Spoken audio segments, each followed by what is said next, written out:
Je voyage solo en Asie et je te partage un vlog par jour.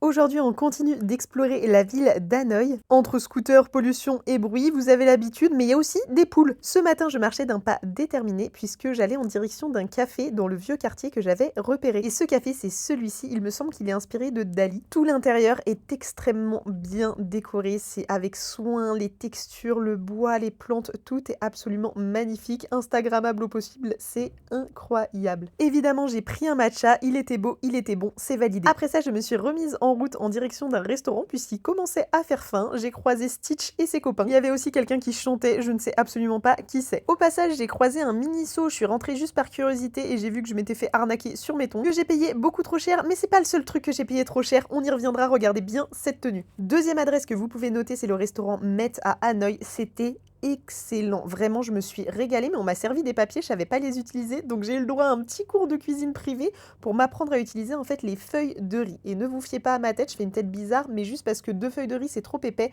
avec une c'est très bien. Ensuite, avec mon thé, on m'a servi un petit gâteau, on m'a dit faut le manger avant de boire, et là, mais là j'ai cru m'étouffer, ça a fait comme une poudre dans ma bouche, ça épaissit tout l'intérieur de mon palais, c'était trop bizarre, même en buvant ça partait pas, horrible. Après tant d'émotions, j'ai repéré ce petit haut qui me faisait de l'œil, spoiler, je l'ai acheté à manches longues et je me suis fait clairement arnaquer sur le prix, n'en parlons plus. Puis j'ai eu envie de fuir le bruit et l'effervescence d'Hanoï, donc j'ai pris un Grab pendant 40 minutes, c'était hyper loin pour me rendre à Mega Grand World. Là-bas, vous pouvez voir des robots, un très très grand pont absolument mignon comme dans Disneyland. Mais ce que je vous conseille surtout, c'est si vous allez là-bas de traverser ce grand pont absolument magnifique pour aller du côté de Venise. Il y a comme un canal au milieu, c'est trop mignon. J'ai passé quelques heures à me balader, il y a des trucs un petit peu bizarres, genre une maison hantée, des cafés, des stands pour s'habiller dans des tenues traditionnelles, un bateau pirate. D'ailleurs, pour la première fois de ma vie, tout le monde voulait faire des photos avec moi, visiblement j'étais la seule européenne dans ce coin-là. Et verdict, le cadre est hyper beau, il y a un potentiel énorme sur cette zone, mais c'est très mal exploité, il n'y a pas assez d'activité, donc une fois que t'as fait le tour, bah t'as fait le tour et il n'y a plus rien à faire. Moi j'étais venue pour voir un spectacle qui devait avoir lieu à 19h selon mes sources, et en fait c'était 20h30, donc j'avais plus de 2 heures à attendre, il commençait à faire froid, donc je me suis posée dans un petit café. Là, après avoir demandé ce qui était bon sur la carte, la serveuse m'a donné ça. Elle m'a dit it's great,